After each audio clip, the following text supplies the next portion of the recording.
भूतिया पेड़। रौनकपुर नाम के एक शहर में राजा रौनक सिंह का राज हुआ करता था। वो हमेशा अपनी प्रजा के हित में कार्य किया करते थे।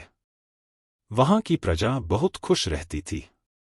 एक दिन गिद्ध आकाश में भूतिया पेड़ के बीज लेकर उड़ रहा था। जैसे ही गिद्ध रौनकपुर पहुंचा तो उसके मुंह से एकदम बीज रौनकपुर के बीचों बीच गिर गया। बीज भूतिया था, इसलिए अगले ही दिन वो पौधा बन गया। वहां के स्थानीय निवासियों ने जब पौधे को देखा तो हैरान रह गए, क्योंकि पौधे का रंग काला था। बाद में लोगों ने आपस में चर्चा की और यह समझा कि खेत में उगने वाला कोई घासपात या वनस्पति होगी। दूसरे दिन वो पौधा काफी बड़ा हो गया। लोगों को और ज्यादा दुविधा हुई कि एक ही दिन में ये पौधा इतना बड़ा कैसे हो गया। होते होते वो पौधा तीसरे दिन पेड़ बन गया। समय बीता और लोग भी तेजी से बढ़ने वाले पौधे के बारे में सोच सोचकर परेशान हो रहे थे। वो इस मामले को राजा के पास लेकर गए। ऐसे जादुई पौधे का पता चलते ही राजा तुरंत उस जगह पर पहुंच गए। राजा को जैसे ही पता चला कि एक काले रंग का पौधा 3 दिन में पेड़ बना है, तो वो भी उस पेड़ को हैरानी से देखने लगे। राजा उस पेड़ के पास चौथे दिन पहुंचे थे और तब तक पेड़ और बड़ा हो चुका था। वो इतनी तेजी से फैला था कि किसी को यकीन ही नहीं हो रहा था। राजा समझ गए थे कि का रंग काला है, इसमें जरूर कुछ जादू टोना होगा। इसी सोच के साथ राजा ने घोषणा कर दी कि जो भी इस पेड़ को खत्म करेगा, उसे वो इनाम के तौर पर 1000 सोने के सिक्के देंगे। यही नहीं, राजा ने यहां तक कहा कि पेड़ को खत्म करने वाला व्यक्ति मेरी मृत्यु के बाद मेरी राजगद्दी पाने का हकदार भी बनेगा। इतनी बड़ी घोषणा सुनने के बाद हर कोई पेड़ खत्म करने के लिए अपना दिमाग लगाने लगा। राजा के सारे चतुर मंत्रियों ने भी तरकीब लगाई, लेकिन पेड़ को कोई भी नष्ट नहीं कर पाया।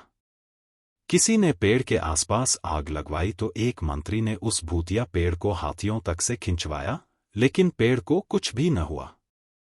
अब लोगों के मन में डर बैठ गया और उन्हें लगा कि पक्का यह ऐसा वैसा नहीं, बल्कि भूतिया पेड़ है। तभी उस गांव के एक समझदार व्यक्ति को राजा की घोषणा का पता लगा।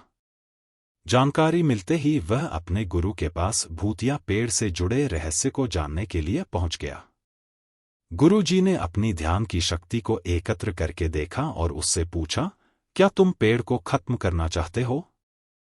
समझदार व्यक्ति ने जवाब दिया, हाँ गुरुजी। सब उससे परेशान हैं। गुरुजी ने बताया कि उसे खत्म करने का एक ही तरीका है। इसके लिए तुम्हें उस पेड़ के आसपास नमक डालना होगा। इस तरकीब के बारे में जानते ही वो व्यक्ति तेजी से राजा के पास गया और कहा कि इस पेड़ के आसपास आपको नमक डलवाना होगा। ऐसा करने पर ही यह पेड़ खत्म होगा।